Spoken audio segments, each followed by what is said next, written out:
18 bilyong galon ng lason ang itinapon sa Amazon rainforest. Isang bioweapon ang nakatakas sa kulungan nito at 4 na nuclear bombang nahulog sa Espanya. Ilan lang ito sa mga sakunang pangkalikasan na madalas balewalain ng mundo. Sa Niagara Falls, New York, nagsimula ang isang maliit na problema na humantong sa isa sa pinakamalalang sakunang pangkalikasan sa kasaysayan ng United States. Si William T. Love ay tinamaan ng isang napakagandang ideya. Gusto niyang bumuo ng isang masiglang komunidad sa Niagara Falls, New York. Pero kailangan niyang makahanap ng paraan para makalikha ng kuryente sa lugar. Gumawa siya ng planong maghukay ng kanal na magdurugtong sa Lake Ontario at Niagara River sa paligid ng talon. Matapos ang ilang pagtatangka na gawing realidad ang kanyang pangarap, naubusan din ng pondo si Love. Ang natira sa kanyang ambisyon ay kanal na 60 talampakan ang lapad at 3,000 talampakan ang haba, na hindi rin nagdulot ng problema. Hindi sabik ang mga pamahalaan na hayaang nakatiwangwang lang ang anumang magandang lupa. Kaya noong dekada 1920, nagsimulang gamitin ang lugar bilang tapunan ng basura ng munisipyo at industriya. Ang mga itinapong materyales ay halos walang panganib kaya nagpatuloy ang paggamit ng lugar bilang tapunan ng basura hanggang 1940. Ngunit may mas malala at mas delikadong dumating. Noong unang bahagi ng dekada 1940 binili ng Hooker Chemical Company ang Love Canal at ginamit ito bilang tapunan ng mga chemical na byproduct. Ang Hooker Chemical ay may mga pabrika na gumagawa ng pabango, tina at synthetic resin. Maraming chemical na byproduct dito ay nakakasuya at maaaring magdulot ng seryosong pinsala kapag nadikit sa tao. Kailangan makasabay ng mga pabrika sa demand kaya patuloy na naglabas ng mas maraming produkto ang Hooker, dahilan ng pagdami ng nakalalasong basura. Matapos ang halos 10 taon, 19,800 toneladang nakalalasong basura ang ibinaon sa lupa. Mga 25 talampakan ang lalim sa Love Canal. Napuno ang lugar ng kemikal na tanging bakal na drum lang ang harang. Nang itayo ang tapunan ng basura, pinatuyo ang kanal at nilagyan ng clay para maiwasan ang pagtagas. Ngayon, alam nating hindi sapat ang mga hakbang na iyon para sa kaligtasan. Noong 1953, nagpasya ang kumpanyang Hooker na hindi na nila kailangan ang tapunan ng basura, kaya tinakpan nila ito ng mas maraming clay at ibinenta sa Niagara Falls School District. Sa halagang $1 lang, marahil, kung iisipin, dapat sana ay naging babala na ang sobrang baba ng presyo ng bentahan. Pinapirma ng Hooker ang school board sa kasunduan na nagsasabing delikado magtayo sa dating tapunan ng basura. Hindi nila pwedeng panagutin ang kumpanya sa anumang pinsalang dulot ng nakabaong basura. Tapos ang usapan. Itinayo ng school board ang paaralan at ibinenta agad ang paligid nito sa proyektong pabahay. Sa kabila ng babala ng pangunahing arkitekto na hindi magandang magtayo roon. Dahil hindi alam kung gaano karaming basura pa ang nasa lupa, agad na itinuloy ang pagtatayo ng lungsod. Nagsimulang magkaproblema. Habang nagko-konstruksyon, binutas ng mga manggagawa ang clay lining ng kanal para maglagay ng mga linya ng imburnal. Ang clay lining, paalala lang, ay nandoon para protektahan laban sa anumang kemikal na maaaring tumagas. Ang mga drum nila ay maaaring sumingaw at pumasok sa lupa at tubig. At parang hindi pa sapat ang pinsala sa clay, ang ilan sa mga bariles mismo ay nasira rin. Kahit nagkaroon ng problema gaya ng amoy ng kemikal at pagtagas, tila hindi na bahala ang lungsod. Inilipat ang gusali ng paaralan ng 85 talampakan pahilaga at itinuring na walang problema. Binuksan ang paaralan noong 1955. Sa ngayon, 800 pamilya na ang naninirahan sa mga bahay sa tabi ng kanal. 400 na bata ang pumapasok sa paaralan at ilang iba pang paaralan ang itinayo para matugunan ang lumalaking komunidad. Ang Love Canal ay tinitirhan ng mga masisipag na pamilyang gitnang uri na umaasang uunlad ang komunidad, ngunit agad ding naputol ang mga pangarap na iyon. Ibinenta ng distrito ng paaralan ang natitirang lupa at nagtayo ang mga pribadong developer ng mas maraming bahay. Pagkalipas ng ilang buwan, gumuho ang 25 talampakang bahagi at lumitaw ang ilang drum ng lasong kemikal na may tubig. Kapag umuulan, nabubuo ang barabarang tubig sa bayan at nalilibang ang mga bata sa paglalaro rito. Walang residente ang nakakaalam ng nasa ilalim ng lupa, pero mahirap hindi mapansin ang mga paso sa kamay at mukha ng mga bata mula sa kemikal matapos maglaro sa labas. Hindi lang panahon ang nagkalat ng kemikal. Pero tandaan, binutas ng lungsod ng Niagara Falls ang clay layer nang gawin ang mga imbornal para sa Love Canal. Dahil dito, natulak ng ulan ang mga kemikal sa mga siwang at nagsimulang pumasok ang lason sa komunidad. Pag-uwi ng mga residente, natuklasan nilang may lason sa tubig ng basement at namamatay ang mga halaman at bulaklak sa hardin sa gilid ng kalsada. Kapag may tubig, kontaminado ito ng kemikal. Kitang-kita rin ang mga drum ng bakal na nakausli sa lupa. Sa ilang lugar, amoy bulok ang hangin. May kakaibang amoy ng kemikal. Masama na ang itsura, pero mas lalala pa ito. Habang tumatagal, nagkaroon ng health problems ang mga residente ng Love Canal at maraming batang ipinanganak na may depekto. Pero noong panahong iyon, hindi pa gaanong alam ang mga epekto sa kalikasan at kalusugan ng mga basurang kemikal. Noong early 1900 at 70s maraming drum ng tumatagas na chemical sa Love Canal, ngunit pinatakpan lang ito ng lupa ng Niagara County Health Department. Hindi nakapagtataka, hindi naging epektibo. Gayunpaman, hindi pa kilala sa mundo ang Love Canal dahil marami pang ibang sakunang pangkalikasan ang nagsisimula pa lang makilala. Noong 1976 napansin ng investigador na ang lungsod ay naglabas ng nakalalasong kemikal sa hangin at mga sump pump ng mga bahay sa timog ng kanal. Naglagay lang ng bentilador sa mga bahay na may pinakamaraming chemical na residue ang lungsod. Walang nabanggit na mga tagas sa pahayagan hanggang taglagas ng 1976. Mabagal din ang pagsusuri ng kemikal ng mga departamento ng kalusugan. Gayunpaman, nang matapos ang paunang pagsusuri, nakumpirma ang mga kinatatakutan ng mga tao. Ilang kemikal gaya ng benzene at chloroform na natagpuan sa lugar ay maaaring magdulot ng malulubhang sakit tulad ng leukemia. Noong 1977, dahil sa malakas na pag-ulan ng nyebe sa Love Canal, tumaas ang groundwater at mas maraming kontaminante ang humalo rito. Sinimulan ng Kagawaran ng Kalusugan at Pangangalaga sa kapaligiran ng estado ang pag-aaral sa hangin, lupa at tubig. Sumunod na taon, nag-blood test sila sa mga residente. 77 residente ang may bakas ng 24 trichlorobenzene sa dugo. Ang benzene ay nakakaapekto sa mga selula ng katawan ng tao, nagdudulot ng kanser at nagpapahirap sa katawan na magkaroon ng anumang uri ng depensa laban sa sakit. May natuklasan ding ibang kemikal sa mga sample. Ang mga kemikal na gamit sa agrikultura ay nagdudulot ng kanser, problema sa atay, bato, pananakit ng ulo at sakit sa dugo. Noong Hulyo 1978 inanunsyo ng Department of Health na may 81 kemikal na nagpaparumi sa mga bahay sa Love Canal. Nadiskubre na 200 tonelada ng 2,4,5 trichlorphenol, isang fungicide at pesticide ang ibinaon. Isa itong compound na kaugnay ng dioxin na responsable sa maraming sakit, kabilang na ang malalaking problema sa reproduksyon at pag-unlad.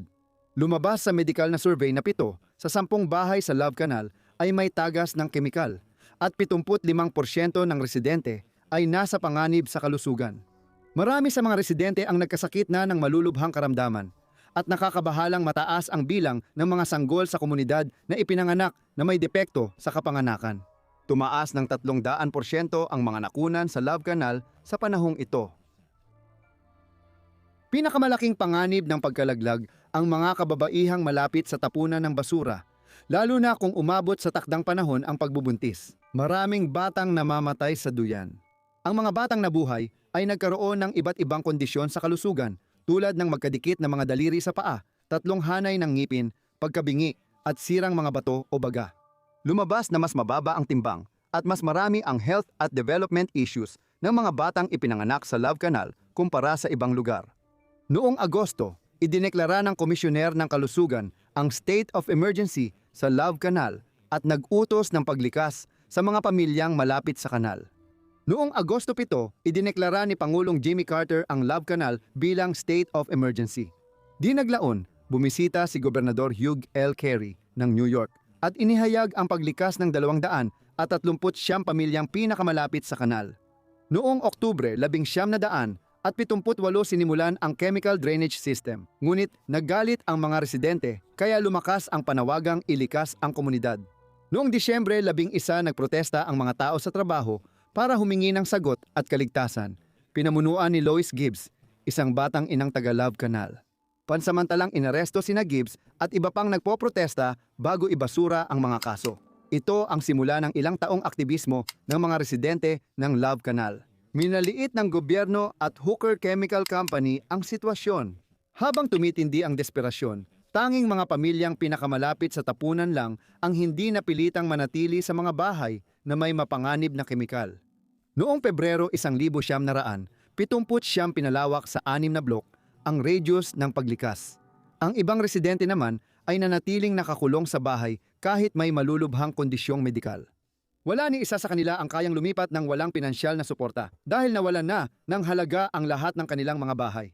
Noong Mayo 1980, naglabas ang Environmental Protection Agency ng pag-aaral na posibleng may pinsala sa kromosoma ang mga residente ng Love Canal dahil sa mga kemikal. Kahit pinabulaanan ang pag-aaral, muling nagalit ang mga residente. Noong Mayo, 19 hinostage ng mga residente ang 2 opisyal ng Environmental Protection Agency sa opisina ng Love Canal Homeowners Association at hiniling na ilikas ang lahat ng naninirahan sa Love Canal. Nagdeklara si Pangulong Carter ng ikalawang Federal State of Emergency sa Love Canal at inutusan ang paglikas ng 728 pamilya sa loob ng 50 block radius.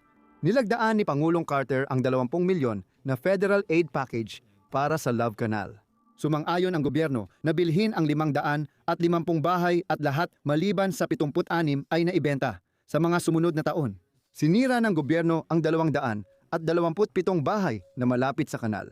Noong 1982, ang konsentrasyon ng dioxin sa kanal ay 100,000 beses na mas mataas kaysa sa antas kung saan ito nagsisimulang maging nakakalason sa mga hayop. Nagpatuloy ang paglilinis sa mga sumunod na taon. Nakipag-areglo ang Occidental Chemical Corporation na bumili ng Hooker Company sa mga residente noong 1984. Nag-alok sila ng 20 M lump sum at dolyar, 1 M na Medical Trust Fund. Dahil sa Love Canal, naisabatas ang Comprehensive Environmental Response, Compensation and Liability Act of 1980 o Superfund Act sa federal na batas. Pinamamahalaan ng Environmental Protection Agency ang investigasyon at paglilinis ng mga lugar na kontaminado ng mapanganib na kemikal. May 40,000 ganoong lugar sa bansa ngayon. Ang Love Canal ang unang lugar na nabigyan ng pondo. Umabot ng 21 taon ang proseso ng paglilinis at gumastos ng 400 milyong dolyar. Ngayon, ang Love Canal ay may bakod na 70 ektaryang lugar na may 40 ektaryang takip sa orihinal na tapunan, barrier drainage at leachate collection at treatment system. Bukod pa rito, may higit sa 150 monitoring wells sa paligid ng lugar na madalas sinusuri. Natuklasan na hindi lumabag sa anumang batas ang Occidental nang itapon nila ang kanilang kemikal na basura. Gayunpaman, nanagot pa rin sila dahil sa retroactive liability provision ng Superfund Act. Noong 1974 nagkasundo ang Occidental Chemical Corporation, Occidental Petroleum at Estado ng New York sa 78 milyong gastos sa paglilinis. Pagkaraan ng 1 taon, kinasuhan ng APA ang Occidental Petroleum na pumayag magbayad ng dolyar, 129 milyon bilang kabayaran. May ilang bahay sa labas ng Love Canal na ligtas tirhan at may mga bagong tayong bahay doon. Kasama ang 76 iba pa ipinagpatuloy ng mga bagong residente ang buhay nila. Ngayon, marami sa kanila ang may di maipaliwanag na problemang pangkalusugan. Mula sa Toxic Love Canal, lilipat tayo sa Aralsk 7 na kilala rin bilang ground zero ng ilan sa mga pinakamapanganib na biological na eksperimento sa kasaysayan. Huling bahagi ng Hulyo, 1971 sa dagat aral, sa deck ng isang barkong pangbiyolohikal na pananaliksik. Si Lev Berg, 24 anyos na marine biologist, ay naghahagis ng lambat para mangolekta ng plankton at isda. Mga 15 kilometro ang layo, tanaw niya ang baybayin ng isla ng Bostrosedenia. May mga nakatira roon, pero walang nakikipag-ugnayan sa kanila. Restricted area ang isla at pag-aari ito ng Soviet military. Hindi alam ng mga lokal ang uri ng pasilidad militar basta't bawal lumapit sa isla. Malapit na niyang malaman ang matinding dahilan kung bakit bawal ang Voz Rosedenya. Isang linggo matapos maglakbay malapit sa isla, nagkasakit ang siyentipiko. Pag-uwi niya sa Aralsk, ang pinakamalaking bayan sa baybayin ng Dagat Aral, nagkaroon siya ng mataas na lagnat. Nag-alala ang kanilang lugar sa pagkakasakit niya na umabot hanggang sa pinakamataas na politika sa Moscow. Matindi at nakakatakot ang sakit na dala niya. Hindi ordinaryo ang pasilidad militar sa isla ng Voz Rosedenya. Walang ulat ng malalakas na pagsabog, rocket launch o karaniwang inaasahan mula sa Red Army. Sa halip, ito ay lihim na pasilidad ng pagsubok ng biological na sandata. Noon, malawak ang programa ng Soviet Union sa ganitong armas. Pinamunuan ang programa ng kilalang People's Commissariat for Internal Affairs Secret Police Leader na si Lavrenti Beria. Bukod sa pamumuno sa programa ng biological na sandata ng Soviet, pinamunuan din ni Beria ang Atomic Bomb Project. Sa pamumuno niya, nakabuo ang Soviet Union ng Advanced na Biological Weapons Program bilang tugon sa programa ng Estados Unidos. Tulad ng karamihan sa mga bagay na may kinalaman sa pagsisikap militar ng Soviet, nababalutan ng misteryo ang proyekto ng biological na sandata. Bukod sa Central Research Institute sa Kirov, may mga research facility rin sa Sverdlovsk, ngayoy Yekaterinburg, at Sargovsk, ngayoy Sergeyev Posad. Bukod pa rito, isinagawa ang mga field test sa ilang lokasyon, at ang isa sa mga pinakamahalaga ay sa isla ng Voz Rosedenya. Isinagawa ang unang pagsubok sa isla noong 1936 at 1937 bago ang ikalawang digmaang pandaigdig. Sa mga pagsubok na ito, pinag-aralan ng militar ang epekto ng iba't ibang anti-personnel na pathogen na nagdudulot ng kolera, disenteriya, ketong, paratyphus, salot, tetano, tifo, at mga bioagent na tumatarget sa mga alagang hayop. Noong unang Cold War, nagpatuloy ang field test. Noong 1954 itinayo ang malaking complex na Aralsk 7. May mga barracks ng militar, isang field scientific research laboratory na may mataas na containment at baryong kantubik na tinitirhan ng mga tauhan at pamilya nila.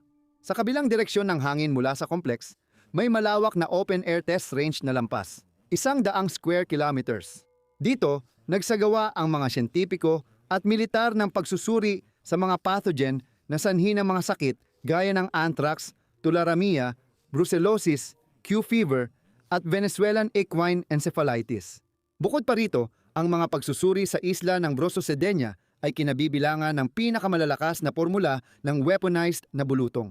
Ang mga tines na ahente ay ikinalat gamit ang aerosol sprayers at bomba sa lupa at himpapawid. Sinukat ng mga detektor ang antas ng pathogen. Dinala sa isla ng Voz Rosedenya ang malalaking hayop gaya ng kabayo, asno, tupa, at maliliit na hayop tulad ng daga, guinea pig, at hamster bilang test subject. Nag-angkat pa ang mga Sobyet ng daan-daang hamadryas babuon mula sa Afrika, isang uri na malapit sa tao. Ang test range ay inilagay sa timog ng isla. Dahil umiihip ang hangin mula Hilaga patimog, napunta sa Dagat Aral ang lahat ng nasubok na bioagent. Dahil 125 kilometro ang layo ng pinakamalapit na baybayin sa direksyon ng hangin, mababa ang panganib na umabot ang pathogen sa mainland. Walang barkong pinayagang lumapit sa loob ng 40 kilometrong perimeter bilang pag-iingat. Isa ang bulutong sa pinakakilakilabot na sakit sa tao. Madaling makahawa ito at inaatake ang lamad ng bibig, lalamunan at daanan ng hinga na kumakalat sa katawan. Nagkakapaltos sa katawan ang mga biktima at karaniwang 3 sa bawat 10 nahawaan ang namamatay. Sa ika-20 siglo lamang, umabot sa 300 milyong tao ang napatay ng bulutong. Noong 1950, nawala na ang virus sa Hilagang Amerika at Europa, pero may mga kaso pa rin sa Timog Amerika, Asya at Aprika. Bilang tugon, isang malawakang programa ng pagbabakuna ang sinimula noong 1967.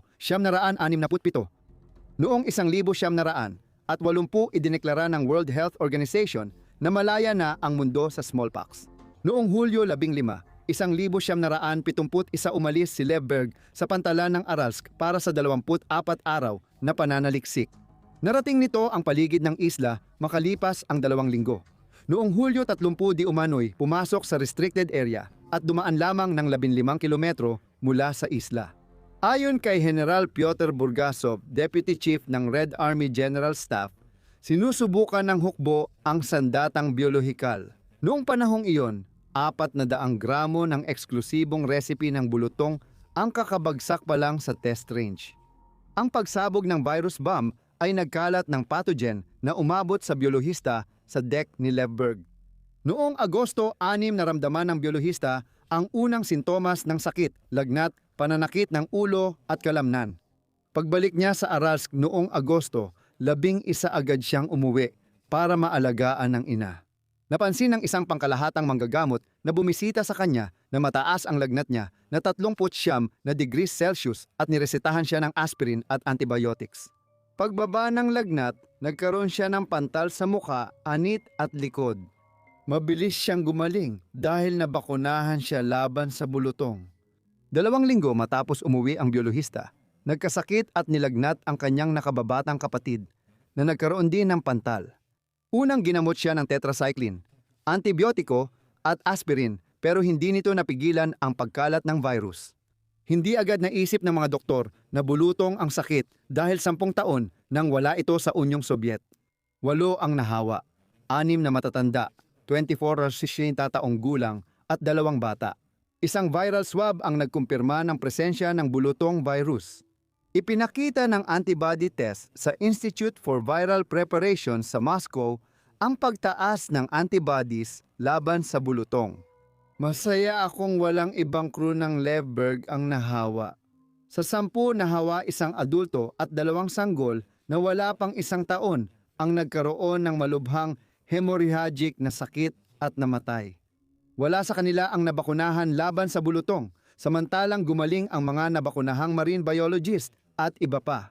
Nang marinig ni General Burgasov ang tungkol sa mga impeksyon, agad niyang alam ang dahilan dahil pamilyar siya sa mga pagsusuri sa Aralsk 7. Ipinaalam ng general sa hepe ng General Staff at hiniling na huwag pahintulutang huminto ang mga tren mula Alma-Ata, Kazakhstan, papuntang Moscow. Sa Aralsk, mabilis na kumilos ang mga autoridad sa kalusugan sa pamamagitan ng ganap na pagsasara ng Aralsk. Walang sinuman ang pinayagang pumasok o lumabas ng bayan. Ilang daang residenteng nagkaroon ng kontak sa virus ay inihiwalay sa tent city. Binakunahan ang halos 50,000 populasyon. Sa 2 linggo, 5,000 metro kwadrado ng tirahan at 18 toneladang gamit sa bahay ang na-disinfect.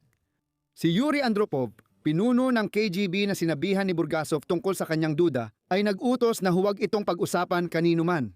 Ang pagsisiwalat ng insidente ay magdudulot ng takot at pagkataranta sa bansa. Mas mahalaga pa, mabubunyag nito ang mga detalye ng lihim na programang biolohikal na sandata ng Soviet.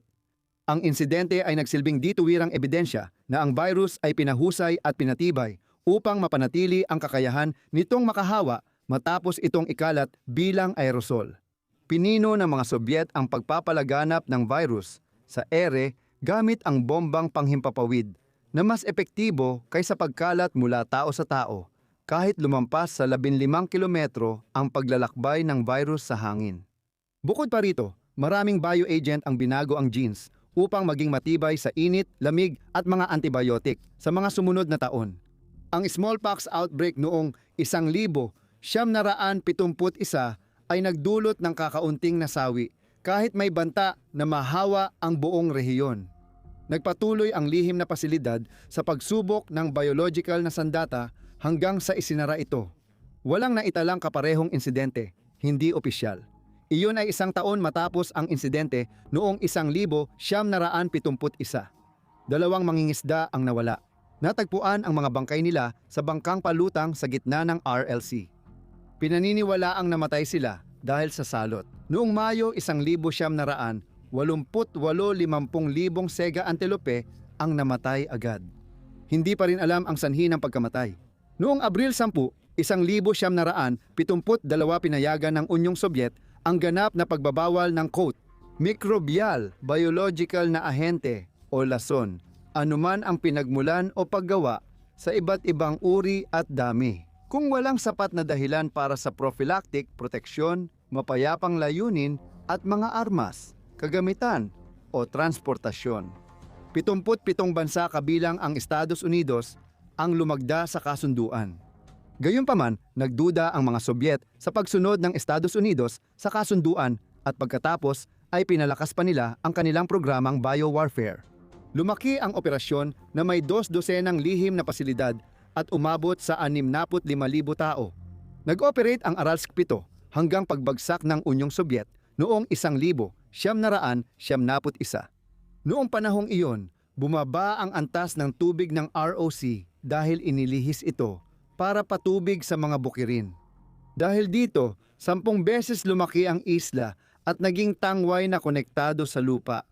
Ang dating isla ay hinati sa Uzbekistan at Kazakhstan, na parehong nagdeklara ng kalayaan mula sa Unyong Sobyet.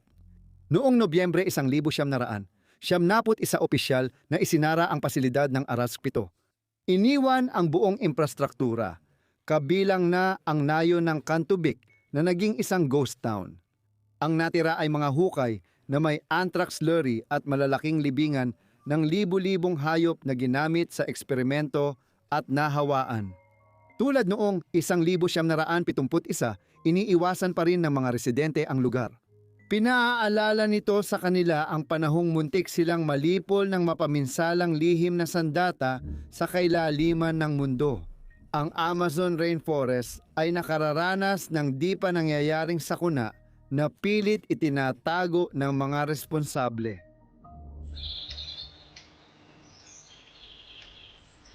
Tingnan ng kamay ko. Ayan, sige. Nakita mo ang malinis na tubig pagkatapos mong makita na gumalaw ang latak. Tingnan mo.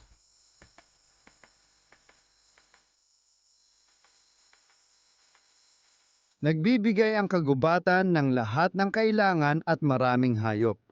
Dahil sagana sa langis ang Amazon, napansin ito ng Texaco, isa sa pinakamalalaking kumpanya ng langis sa mundo. Sa loob ng 3 dekada, ang dating malinis na kagubatan ay naging isa sa pinakamaruming lugar pang-industriya sa mundo, ang Chernobyl ng Amazon. Patuloy na napipilitang kumain, uminom at huminga ng lason ang mga tribong naninirahan doon dahil sa iniwang polusyon ng Texaco sa loob ng 18 taon. Lumaban ang mga apektadong komunidad sa dambuhalang kumpanya ng langis sa korte na nagtapos sa di inaasahang paraan.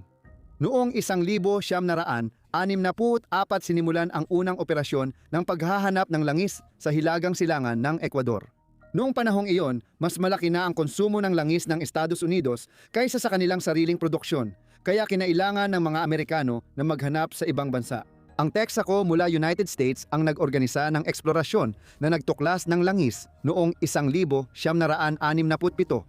Nagsimula ang malawakang produksyon pagkalipas ng 5 taon. Bilang kapalit ng konsesyon, nakatanggap ang gobyerno ng Ecuador ng 25% na bahagi sa konsorsyum.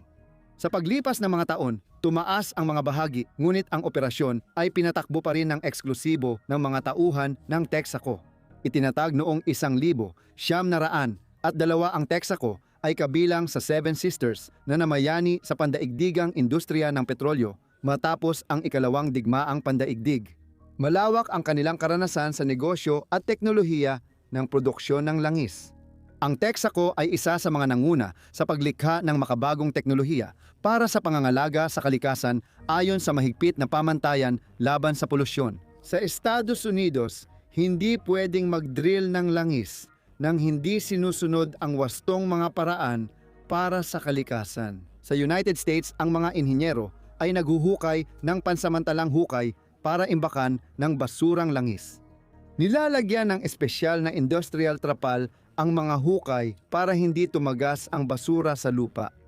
Mayroon ding istasyon ng paghihiwalay kung saan nililinis ang krudong langis mula sa nakalalasong latak nito, na kilala rin bilang produced water. Ito ay ibinumba pabalik sa ilalim ng lupa kung saan unang kinuha ang langis. Kapag natapos na ang pagbabarena, tinatanggal ang balon at istasyon ng paghihiwalay. Inalis ang laman ng pansamantalang hukay at itinapon ang langis na putik sa espesyal na lalagyan. Pagkatapos, muling lalagyan ng lupa ang hukay at ibabalik sa dati nitong kalagayan ang lugar. Hindi ganito ang nangyari sa Ecuador. Tinantiya ng pamunuan ng Texaco na hindi na kailangang gastusan ang muling pag-iniksyon ng nabuong tubig at pagtanggal ng langis na basura mula sa pansamantalang hukay. Kaya sa halip na ibalik ang nabuong tubig sa ilalim ng lupa, nagpasya silang itapon ito diretso sa mga kalapit na ilog at sapa. Ibinuhos ang latak ng langis sa pansamantalang hukay na walang tarp liner. Dahil dito, tumagas ang nakalalasong basura sa lupa at pinagkukunan ng inuming tubig ng mga residente. Sa loob ng maraming taon ng operasyon ng pagbabarena, ang mga pansamantalang hukay ay naging permanente. Naglagay sila ng overflow pipe para ilipat ang putik sa ilog at sapa. Sinunog pa ng mga inhinyero ng Tecaco ang nakalalasong natural gas habang kumukuha ng langis, kaya naglabas sila ng maraming mapanganib na dioxin sa hangin. Sa loob ng 28 taon na nagmimina ng langis ang Tecaco sa lugar, nagtapon sila ng mahigit 185 bilyong galon ng nakalalasong tubig sa kagubatan. Ipinagbuhos ang basura sa isang lugar na may sukat na 1,500 square miles na halos kasing laki ng estado ng Rhode Island. Walang ginawang plano para linisin ang mga hukay. Itinago ng kumpanya ang tala ng mga insidenteng pangkalikasan sa Ecuador, gaya ng pagtagas ng langis at pagbuhos ng basura. Malaki ang epekto ng kontaminadong lupa, tubig sa ilalim ng lupa, at ilog sa buhay ng libu-libong residente. Maraming bata ang nagdurusa ng mga epekto. Hirap huminga, may pantal sa tagsibol. May ilang tao na namatay dahil sa kanser, tulad ng tatay ko 1 at ang nanay ko, mga 2 taon na ang nakalipas, namatay dahil sa kanser. Ipinakita ng laboratorio na ang lupa at tubig malapit sa mga balon ng langis ng Texaco ay may mataas na total petroleum hydrocarbons, isang cancerous na halo ng kemikal mula sa krudong langis. Ang mga dami ay hanggang 1,000 beses na mas mataas kaysa pinapayagan ng batas ng Ecuador at maging 10,000 beses na mas mataas kaysa sa limitasyon na itinakda ng batas ng United States. Namamatay ang mga alagang hayop dahil sa pag-inom ng kontaminadong tubig mula sa ilog at sapa. Hindi na naging posible ang pangingisda dahil pinatay ng mga lason sa mga daluyan ng tubig ang lahat ng isda. Pinakaapektado ang mga taong naninirahan sa mga lalawigan ng Sucumbíos, Oriana, Napo at Pastaza. Nagdulot ang mataas na total petroleum hydrocarbons exposure ng sira sa internal na organo, problemang paghinga, pagkalason sa dugo, iritasyon sa tiyan at balat at depekto sa kapanganakan. Ilang pag-aaral ang nag-ulat ng mas maraming kaso ng kanser, leukemia sa mga bata at pagkalaglag ng sanggol sa mga lalawigang ito kaysa sa ibang bahagi ng Ecuador.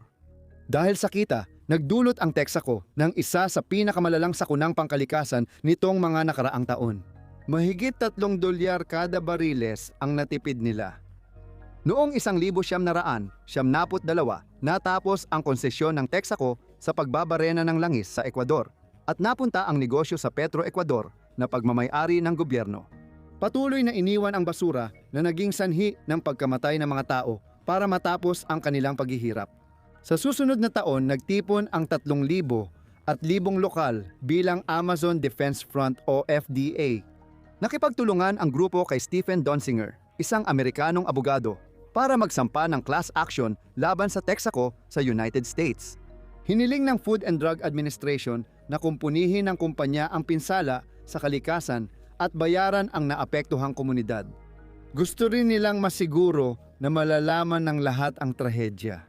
Noong 1973 sina Donziger at ang legal team ng FDA ay nagsampa ng class action lawsuit laban sa Texaco sa New York Federal Court. Para sa mga taga-Amazon ng Ecuador, ang hustisya ay usapin ng buhay at kamatayan, pati na rin para sa Texaco. Kung nanalo ang Food and Drug Administration sa kaso, magiging president ito para sa ibang kaso, laban sa mga kompanya ng langis na sinisingil ng pagkasira sa kalikasan. Nagkaroon ng labanan kina David at Goliath na kadalasan ay lumalampas sa legal na sistema. Habang nag-iipon ng ebidensya ang mga aktivista ng Food and Drug Administration tungkol sa krimen sa Amazon Rainforest, ibang estratehiya naman ang ginawa ng pamunuan ng Texaco. Naglunsad sila ng lobbying para mailipat ang paglilitis mula United States papuntang Ecuador. Inaasahan nilang mas madaling manalo sa ibang bansa kaysa sa harapin ang hurado sa Amerika. Nagsumite ang mga abogado at eksperto ng Texaco ng 14 na sinumpaang salaysay na pumupuri sa mahistrado at korte ng Ecuador at sinabing nararapat doon ang kaso. Noong Oktubre 2000 ang Texaco ay binili ng isa pang higanting kumpanya ng langis, ang Chevron. Inamin ng bagong pamunuan na itinapon ng Texaco ang ginamit na tubig sa Amazon.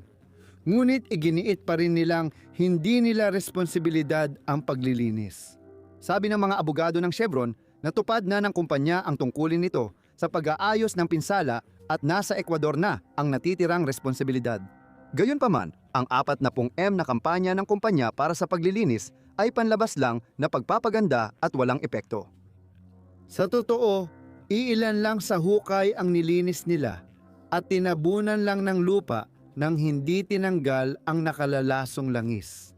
Habang itinatago ng mga manggagawa ng Chevron ang mga bakas ng kanilang pagkakamali, patuloy namang nagsasagawa ng kampanya ang kanilang mga abogado at lobbyista upang mailipat ang paglilitis sa Ecuador. Sa wakas, nagbunga rin ang perang ipinuhunan matapos ang mga taon ng pangungumbinsi. Noong 2002, inaprubahan ng Federal Court sa New York ang paglilipat ng paglilitis sa Ecuador. Nangako ang Chevron na susunod sa lahat ng desisyon ng korte, ngunit nagulat ito sa mga sumunod na pangyayari. Ang korte sa Ecuador ay talaga namang patas at walang kinikilingan. Maingat nitong pinangunahan ang proseso at isinasaalang-alang ang interes ng magkabilang panig. May 220,000 pahina ng talaan ng paglilitis, ngunit pinakamahalaga ang 54 na inspeksyon ng korte sa dating mga balon ng langis ng Texaco. Sa inspeksyon, nadiskubre ang mataas na total petroleum hydrocarbons sa tubig at lupa. Dati, palihim na ininspeksyon ng mga inhinyero ng Chevron ang mga balon ng langis para hanapin ang bahagi ng lupa na may pinakamababang total petroleum hydrocarbons. Magaling ang trabaho mo, Dave. Simple lang ito. Sino pumili ng lugar, Rene? Sino pumili ng lugar, Rene? Pero dahil sa matinding polusyon, hindi sila nakakuha ng malinis na sample na magsisilbing ebidensya ng paglilinis ng Chevron.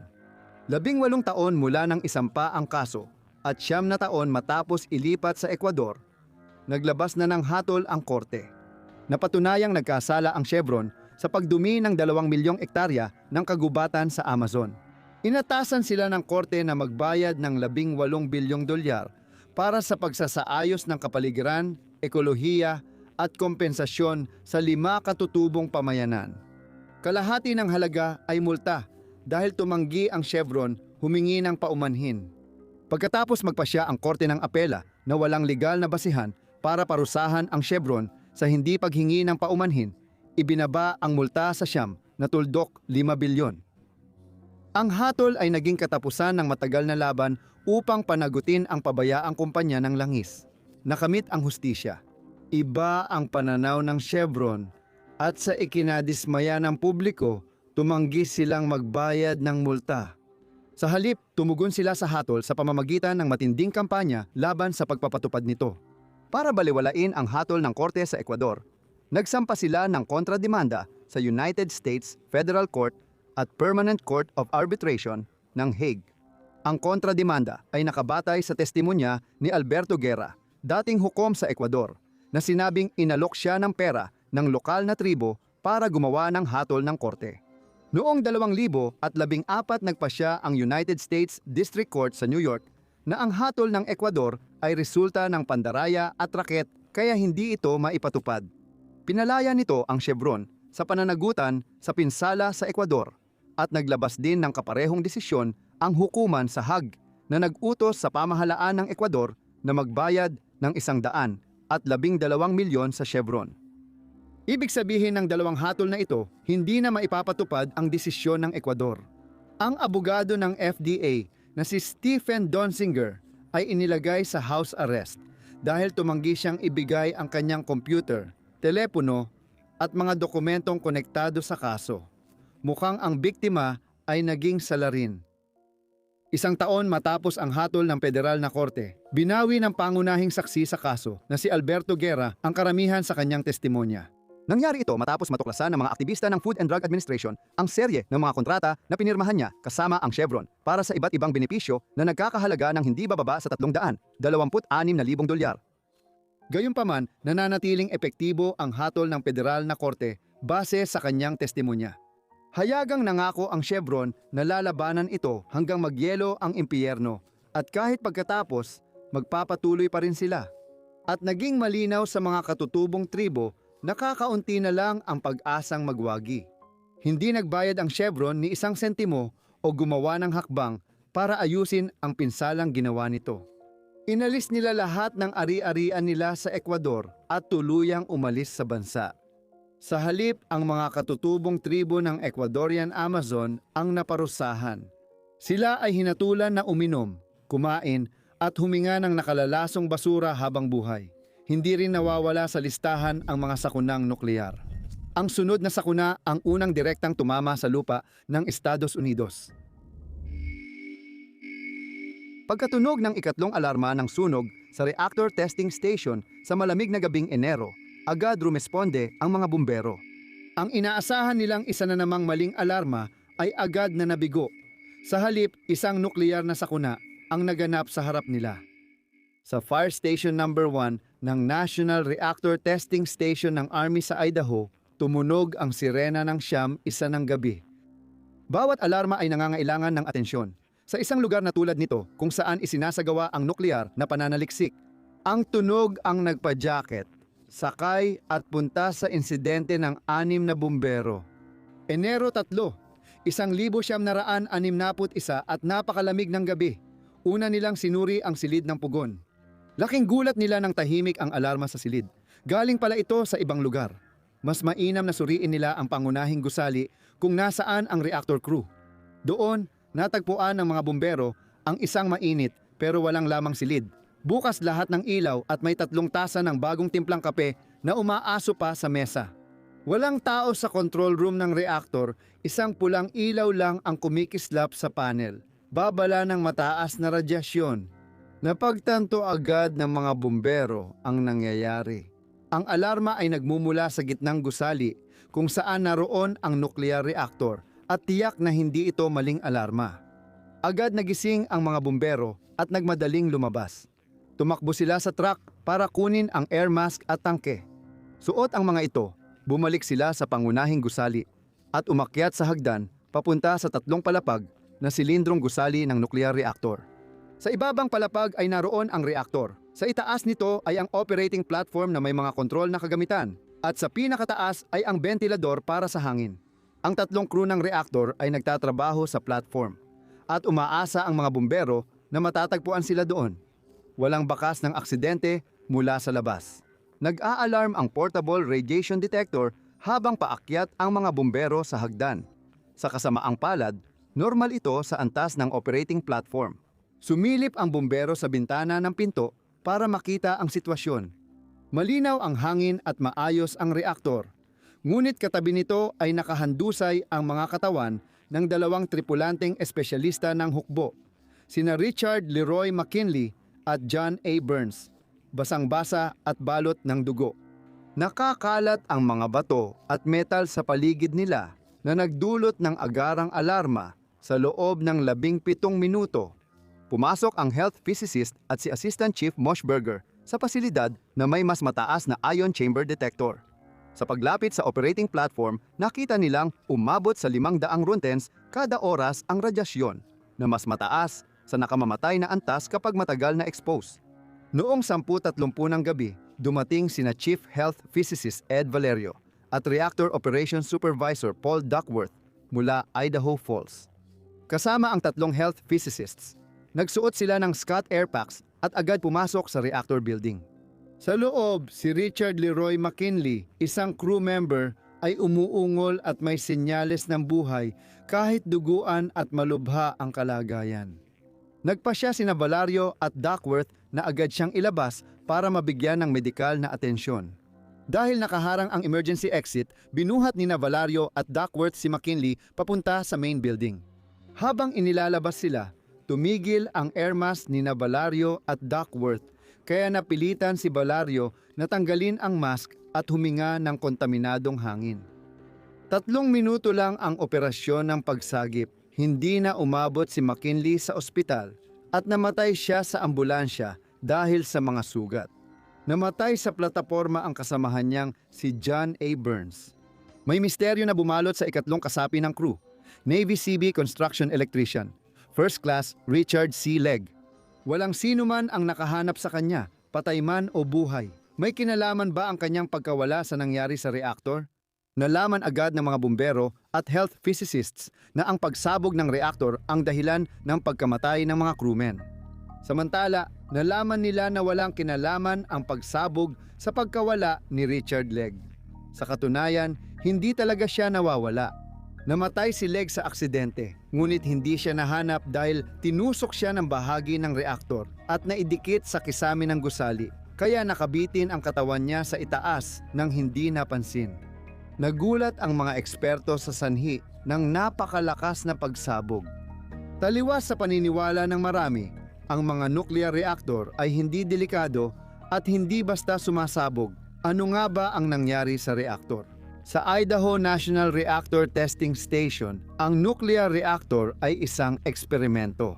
Ang Stationary Low Power Reactor No. 1 o Stationary Low Power Reactor, isa ay isang mid-scale reactor na dinisenyo na may 3 megawatts thermal energy output.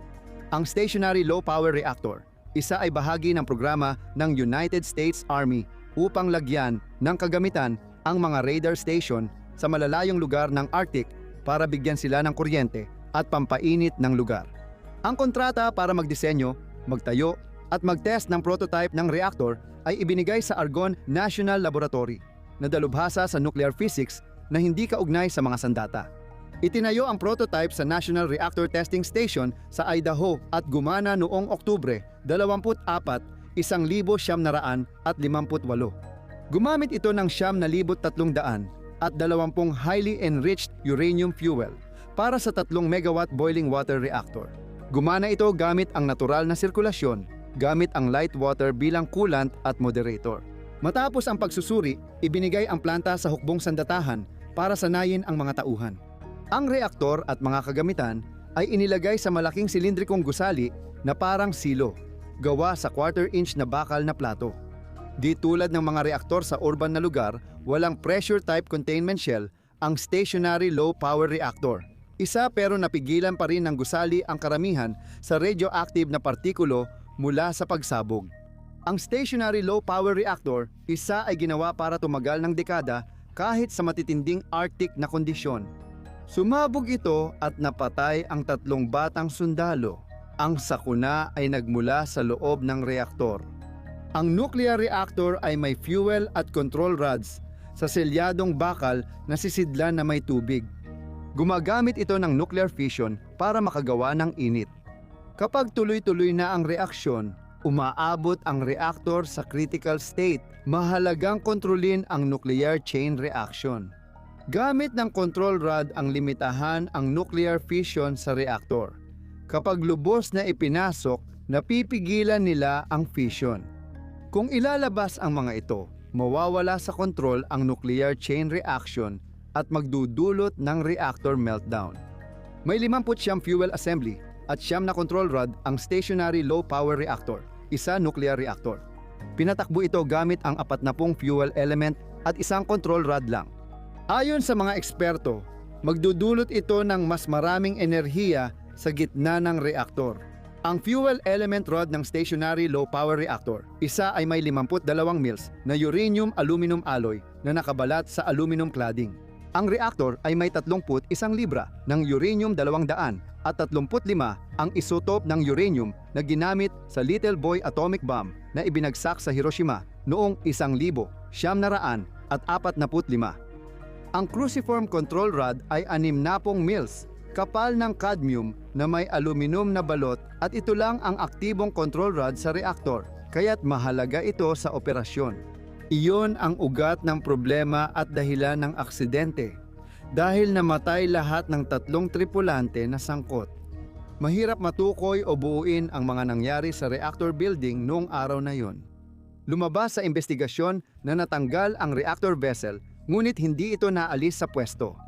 Gayunpaman, 4 na shield plug na para sa control rod ang na-eject at sa inspection nakita na nahugot ito mula sa kinalalagyan. Dahil dito, nalaman ng mga investigador ang sanhi ng aksidente, isang maling galaw lang. Noong gabing iyon, 3 crewmen ang nagkabit muli ng control rod bilang routine maintenance dahil sa Kapaskuhan. Isinara ang reaktor ng 11 araw at magbubukas na sana ito ng mga operator. Kinakailangang manu-manong hilahin palabas ang control rod mula sa reaktor, ikabit sa drive mechanism at ibalik ito sa reaktor. Sinunod ng crew ang mga tagubilin sa operating manual sa bawat hakbang ng proseso. Una, isa sa mga miyembro ng crew, malamang si John Burns, ang naglabas ng control rod ng 3 pulgada mula sa reaktor. Sunod, isang crew member, marahil si Richard Legg, ang naglagay ng C-clamp sa rod para hindi ito gumalaw habang ina-attach ang drive mechanism.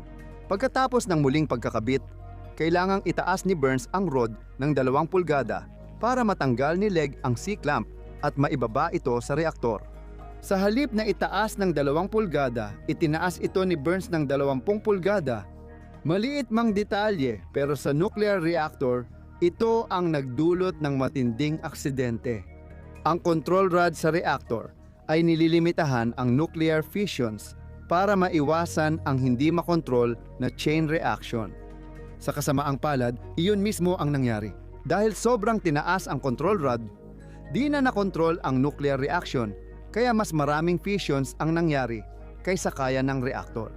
Prompt criticality ang tawag dito ng mga nuclear scientist. Sa loob lang ng 4 na millisecond, ang reactor na dinisenyo para gumawa ng 3 megawatts ng enerhiya ay naglabas ng 20,000 megawatts na lakas.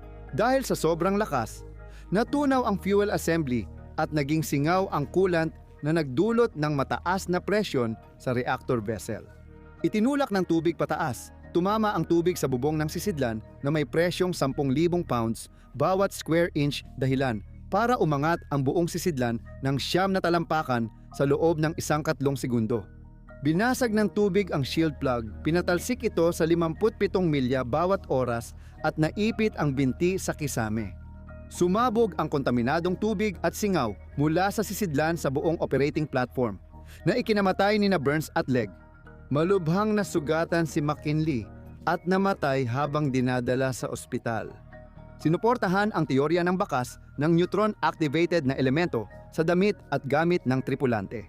Isang eksperimento gamit ang dummy control rods ang nagpakita na kayang hilahin ng tao ang control rod ng 20 pulgada sa isang hila.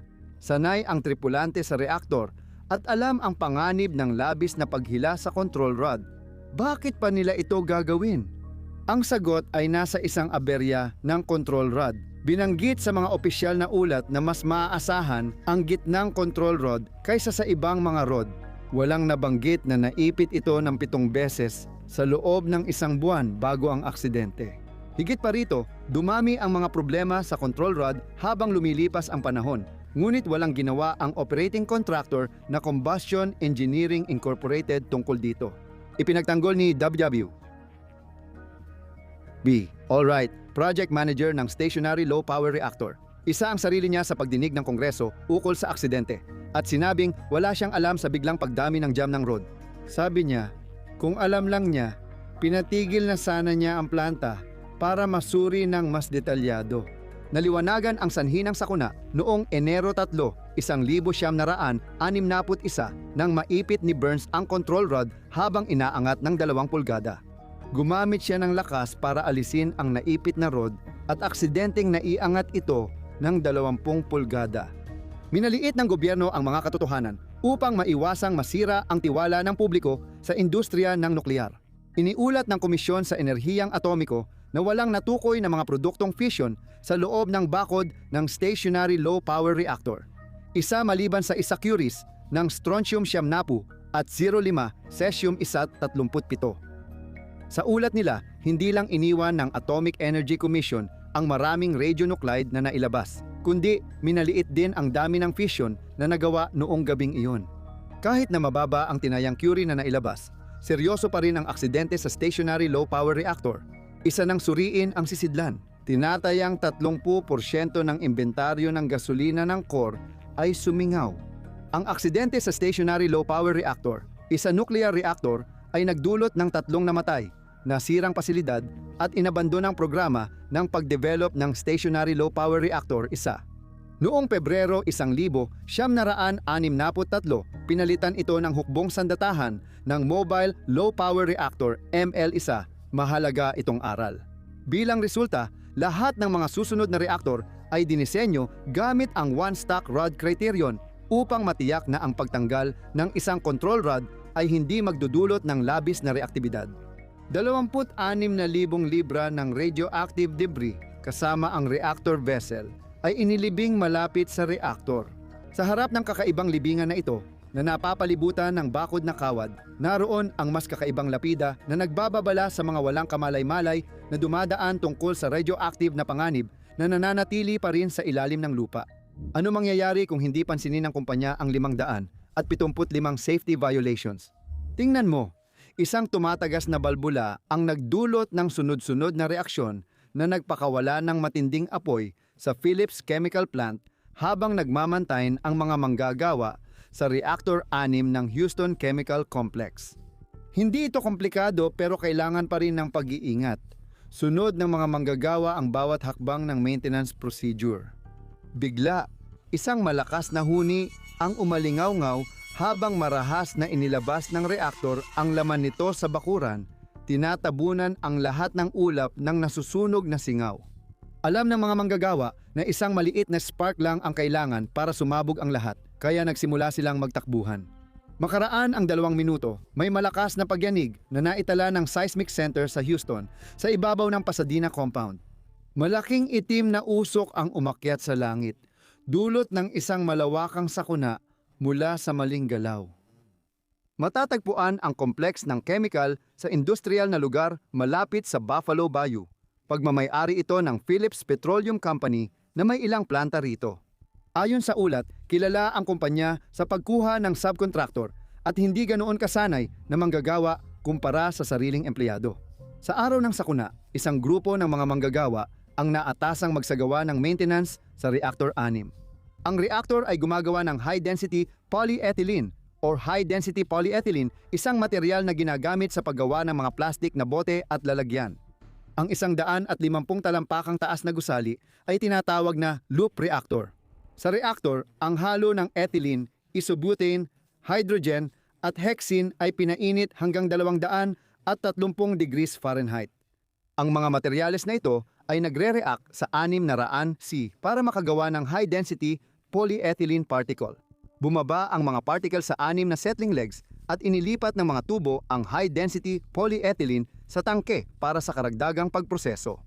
Unti-unting bumabara ang mga particles sa settling legs na kailangang linisin ng mano-mano kahit tuloy ang proseso. Isang espesyal na balbula ang ginamit sa reaktor para paghiwalayin ang mga tubo. Sinimulan lang ang pagtanggal ng bara matapos mabarahan ang lahat ng 6 na leggings noong Linggo, Oktubre, 21 araw bago ang sakuna. Sinimulan ng empleyado ang paglilinis ayon sa plano. Sa pamamagitan ng pagsasara ng balbula lamang, pagkatapos tiyakin na nakasara na ito ayon sa indicator, tinanggal nila ang 2 hose ng hangin na kumokontrol sa balbula. Sa huli, nilock nila ito ng pisikal para siguraduhing walang reactor content ang papasok sa leggings. Kapag naglilinis, buksan ang pangalawang balbula sa ilalim ng legging at alisin ang plastic na himulmol. Iniurong ang proseso para tapusin sa susunod na linggo. Dahil sa ibang prioridad sa trabaho, maaaring itanong kung naiwasan ang sakuna kung iba ang inuna. Kinailangan ng investigasyon para malaman ang nangyari. Noong Oktubre 23 Lunes, 79% ng reaktor o 85,000 libra ay nailabas sa atmosfera. Sa 1 segundo, kumalat ang mapanganib na ulap ng nasusunog na gas sa lugar. Isang babalang tunog ang narinig at nagmadaling lumikas ang mga manggagawa sa buong planta. Sa kasamaang palad, masyadong kaunti ang oras. Sa loob ng 2 minuto, inabot ng ulap ang apoy at malakas itong sumabog. Yumanig ang pagsabog sa industrial park at binagsakan ng malalaking bakal. Bakal ay lumilipad at biglang sumasabog sa hangin. Nararamdaman mo ba ang impact? Hindi, tinangay ako ng 30 talampakan pero tumayo agad ako at tumakbo, tumalon sa bakod at nagpatuloy sa pastulan. Ang pagsabog sa planta ng Philips ay kasing lakas ng 24 na tonelada ng trinitrotoluene at nagtala ng 3.5 sa Richter scale. Ang mga unang pagsabog ang nagpasimula ng sunog sa halos buong planta. Sa loob ng 10 hanggang 15 minuto, umabot ang apoy sa 20,000 galon na tangke ng isubutane at nagdulot ng isa pang malakas na pagsabog. Lalo pang lumala ang sitwasyon nang sumabog ang isa pang polyethylene reactor 25 o 45 minuto matapos ang unang pagsabog. Habang magulo, posibleng may 3 dagdag na pagsabog. Unang rumesponde ang Philips Company Fire Brigade, sinundan agad ng mga bumbero mula Channel Industries Mutual Aid Association. Pagdating nila, agad nilang nakita na mahirap ang trabaho. Matindi at hindi makontrol ang apoy at winasak pa ng pagsabog ang malaking bahagi ng sistema ng tubig pangpamatay sunog. Gumamit ang mga bumbero ng alternatibong mapagkukunan tulad ng cooling tower, pangunahing linya ng tubig mula sa planta, settling pond at ship channel. Kahit may pagsisikap, nahirapan pa rin ang mga rumesponde dahil sa lakas ng apoy at dami ng gasolina. Matapos ang 10 oras na laban, napuksa ang apoy ng mga fire engine, foam truck ng Philips at brigada mula sa kalapit na planta at lokal na departamento. Sa panahong ito, halos hindi naging praktikal ang mga operasyon ng search and rescue. Kinabukasan, pumasok ang mga empleyado ng Philips sa planta para tiyakin kung ligtas na para sa search and rescue team. Bagaman kontrolado na ang apoy, may panganib pa rin ng pagsabog at pagbagsak ng estruktura. Unang pumasok sa lugar ang mga opisyal ng Occupational Safety and Health Administration para mangolekta at magpreserba ng ebidensya. Nadiskubre ng investigasyon ang maraming pagkukulang sa planta at nalaman ding alam na ito ng mga opisyal bago ang insidente. Habang nagpapatuloy ang maintenance, tinanggal ang lockout device sa itaas ng balbula ng settling leg number 4. Nang ikabit muli ng mga manggagawa ang air hose ng balbula, aksidenteng nabuksan ito kaya tumagas ang laman ng reactor sa settling leg. Lumabas sa investigasyon na may malaking depekto sa disenyo, magkapareho ang air supply at discharge hose ng itaas na balbula. Dahil dito, nagkamali ang mga manggagawa at napagbaliktad ang pagkabit ng mga hose. Maaaring bukas pa rin ang balbula kahit sarado ang indicator. 22 manggagawa ang namatay sa pagsabog at sunog sa planta at isa pa ang nasawi sa ospital. Natagpuan ang lahat ng biktima sa loob ng 250 talampakan mula reaktor 6 kung saan tumagas ang gas. Ayon sa ulat sa Pangulo, may 130 pang nasugatan sa aksidente. 35 manggagawa ang naospital, kung saan 5 sa kanila ay may malubhang pinsala na nagbabanta sa kanilang buhay. Mahigit 100 tauhan ang hindi nasaktan matapos silang maharangan ng apoy. Iniligtas sila ng United States Coast Guard at Houston Fire Department. Ang Philips Petroleum ay nagtamo ng $700 at 15 M pinsala sa ari-arian. $1.73 ngayon at 700 M dagdag na pagkawala ng kita. Sa huling konklusyon ng investigasyon, natuklasan ng Occupational Safety and Health Administration ang isang seryosong paglabag sa mga matagal nang itinatag at malinaw na nauunawa ang mga pamamaraan na lumikha ng mga kondisyon na nagbigay daan sa paglabas at sumunod na pagsabog. Nagpatupad ang kumpanya ng pamamaraan na walang backup na proteksyon. Nadiskubre rin ng Occupational Safety and Health Administration na pwedeng ikabit ang actuator air mechanism kahit may ginagawa pang maintenance. Maaaring may taong aksidenteng o sinadyang nagbukas ng balbula. Inakusahan si Philips ng hindi tamang paghihiwalay ng mga gusali sa planta, kaya maraming nasugatan at namatay. Mga manggagawang walang sapat na espasyo para sa epektibong paglikas. Sabi ni kalihim ng paggawa ng United States Elizabeth Dole, pinatibay ng trahedyang ito na maaaring naiwasan ang pagsabog kung sinunod ang tamang pamamaraan ng kaligtasan. Nadiskubre ng Occupational Safety and Health Administration na may panloob na dokumento ang Philips na humihiling ng aksyon pero karamihan ay di pinansin. Binigyang diin niya na ang Philips at iba pang kumpanya ay kumuha ng di gaanong bihasang subcontractor para sa mapanganib na operasyon. Nagdulot ito ng masamang resulta. 2 buwan bago ang sakuna, binuksan ng mga subcontractor ang ilang tubo papuntang tangke nang hindi inihiwalay ang linya. Dahil dito, kumalat ang nasusunog na solvent sa katabing lugar. Nagliyab at sinunog ang 4 na manggagawa, 2 ang namatay. Sa huli, inakusahan ng Occupational Safety and Health Administration ang kumpanyang petrolyo ng Philips ng 500 at 66 sinadyang at siyam na seryosong paglabag na may kabuuang multa na 5.7 milyong dolyar. Sumang-ayon ang kumpanyang petrolyo ng Philips na magbayad ng 4 milyong dolyar na multa matapos ang ulat. Para ipatupad ang mga iminungkahing proseso ng pamamahala sa kaligtasan ng Occupational Safety and Health Administration sa lahat ng pasilidad ng kumpanya. Bilang bahagi ng kasunduan, pumayag ang Occupational Safety and Health Administration na tanggalin ang sinadyang paglalarawan sa mga paglabag. Ang pamantayan sa kaligtasan ng Occupational Safety and Health Administration ay nailathala sa Code of Federal Regulations noong 1993 taon matapos ang sakuna.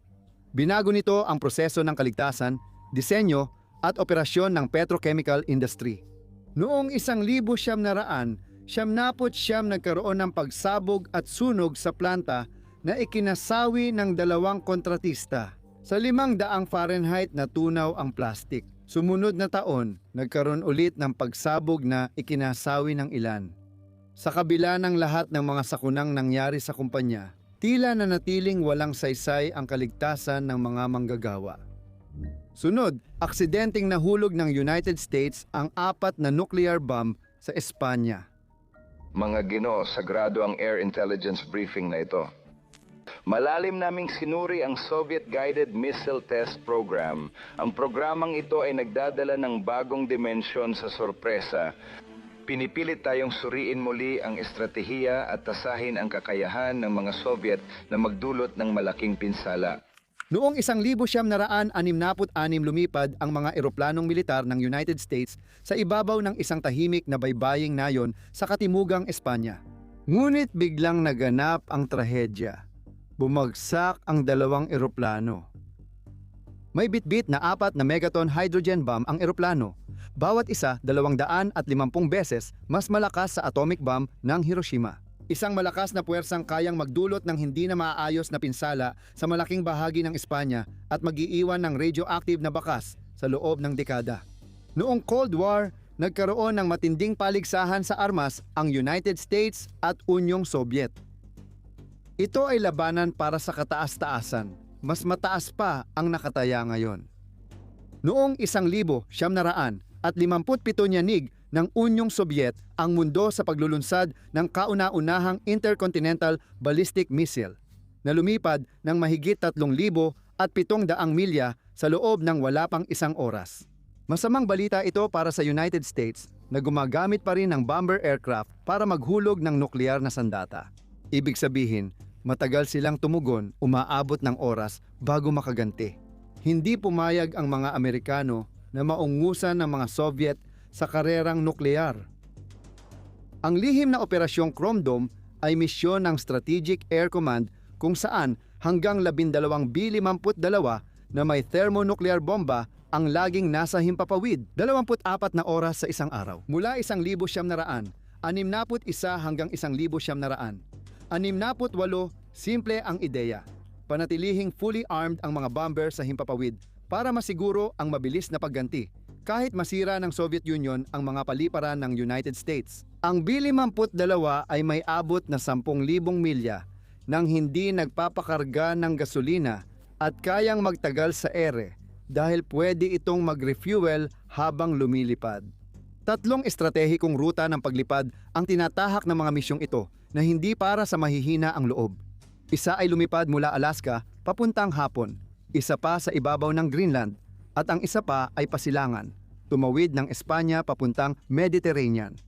Tumatagal ng halos 24 na oras ang mga paglipad na ito at nangangailangan ng maraming refuel sa ere.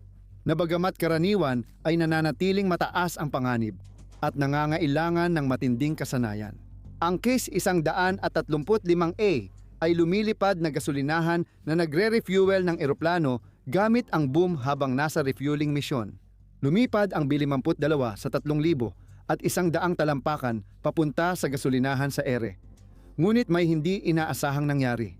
Mabilis ang takbo ng bomber kaya bumangga ito sa fueling boom ng tanker, nagdulot ng pagsabog at nilamon ng apoy ang eroplano.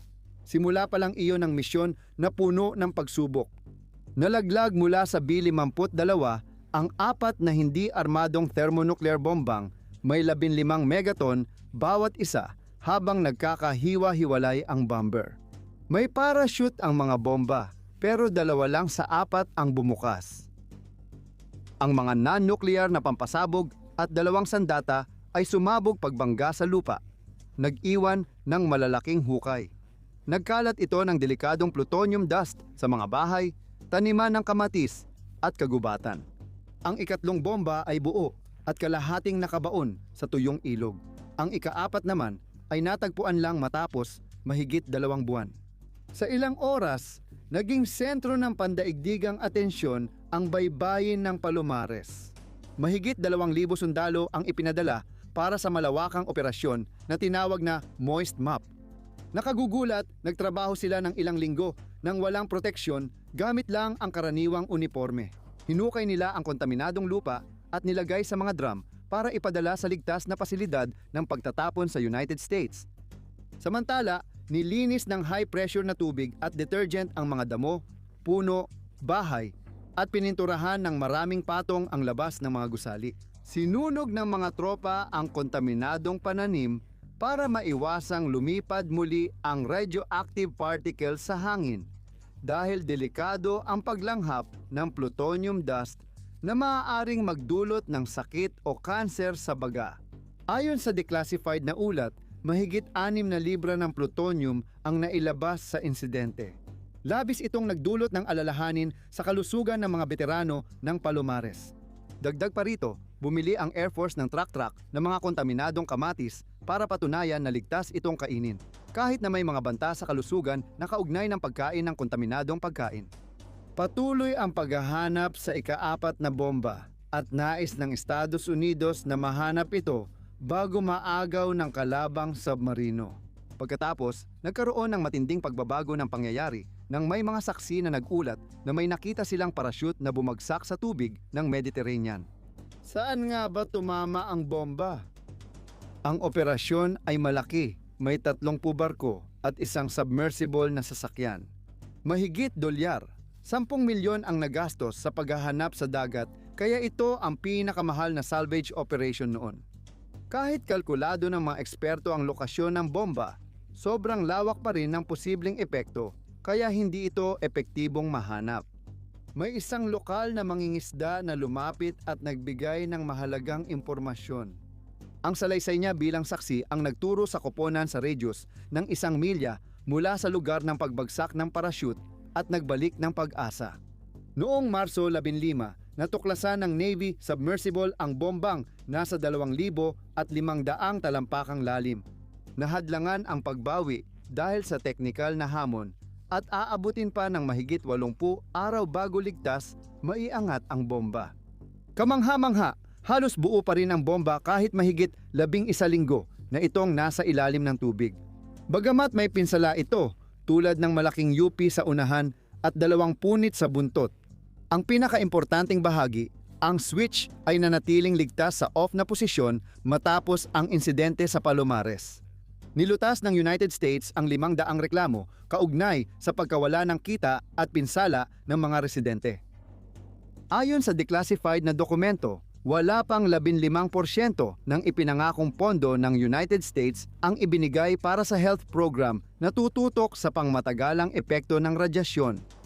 Iniulat na nagka-cancer ang mga veteranong naglinis sa Palomares dahil sa plutonium exposure. Paulit-ulit tinanggihan ng Department of Veterans Affairs ang kanilang reklamo base sa maling pagtatansya ng Air Force sa radyasyon.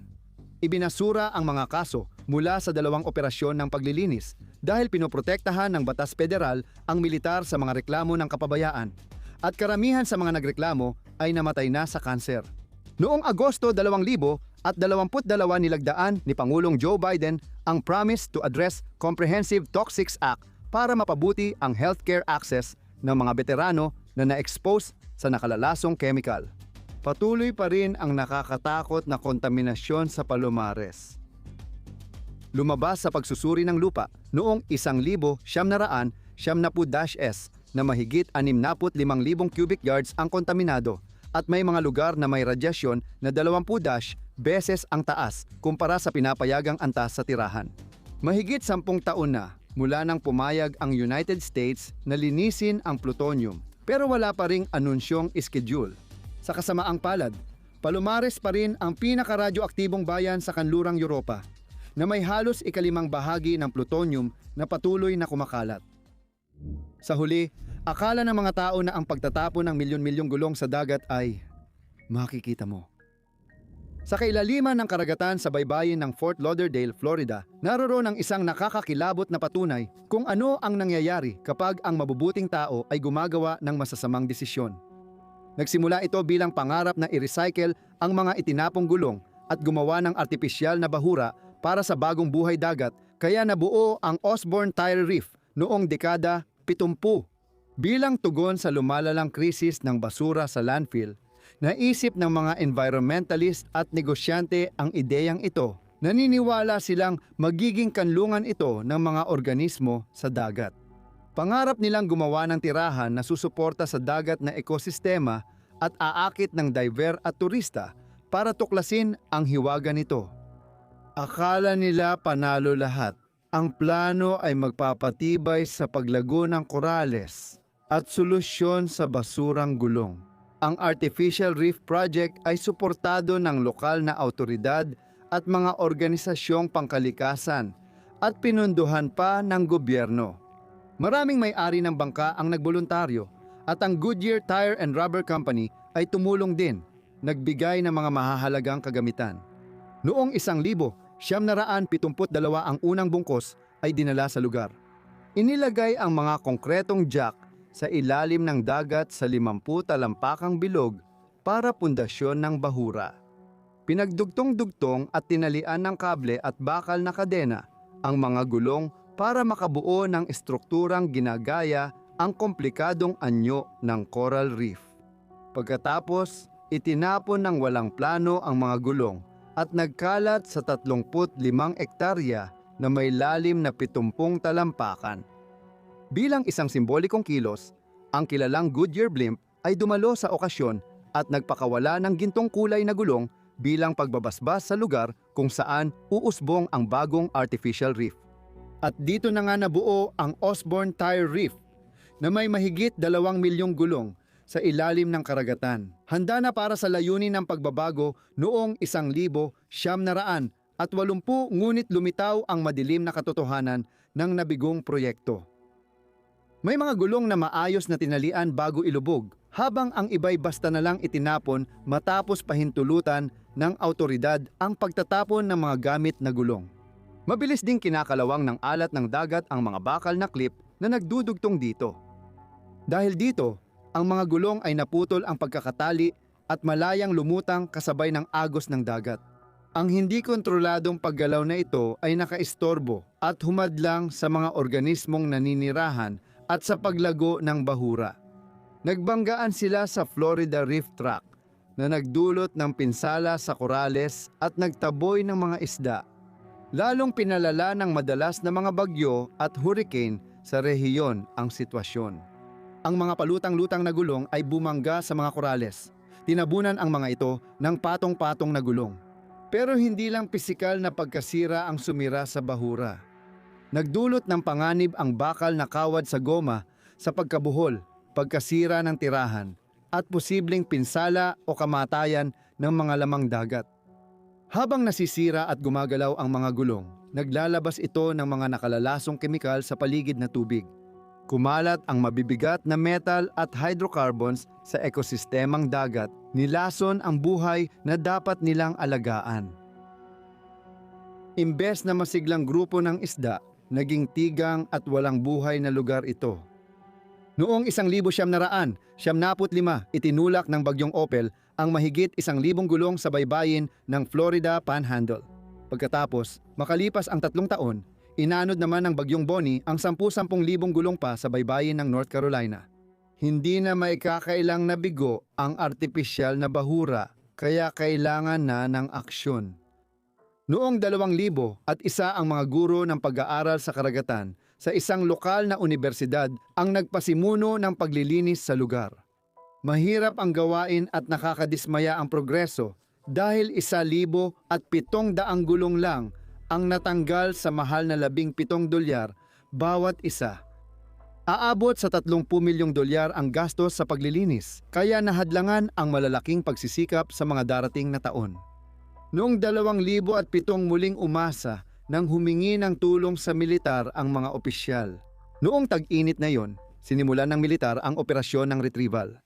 Binalot at iniahon nila ang mga gulong mula sa ilalim ng dagat. Dinala ang mga ito sa isang pasilidad ng pagre-recycle sa Georgia, kung saan ginawa itong panggatong na mula sa gulong para sa isang pabrika ng papel. Sa unang buwan, natanggal nila ang 44,000 gulong at higit 70,000 naman pagsapit ng katapusan ng 2,000. Sa kabila ng mga pagsisikap, ilang daang libo pa rin sa tinatayang 2 milyong gulong ang nananatili pa rin sa baybaying dagat ng Florida. Habang patuloy ang laban para maitama ang pinsala, malayo pa itong matapos. Ang wasak na coral reef, lasong polusyon, at tuyong tanawin sa ilalim ng dagat ay patunay ng hindi na maibabalik na pinsala ng Osborne Tire Reef. Salamat sa panonood. Kung nagustuhan mo, panoorin pa ang iba, magkomento at mag-subscribe para sa mas marami pang video.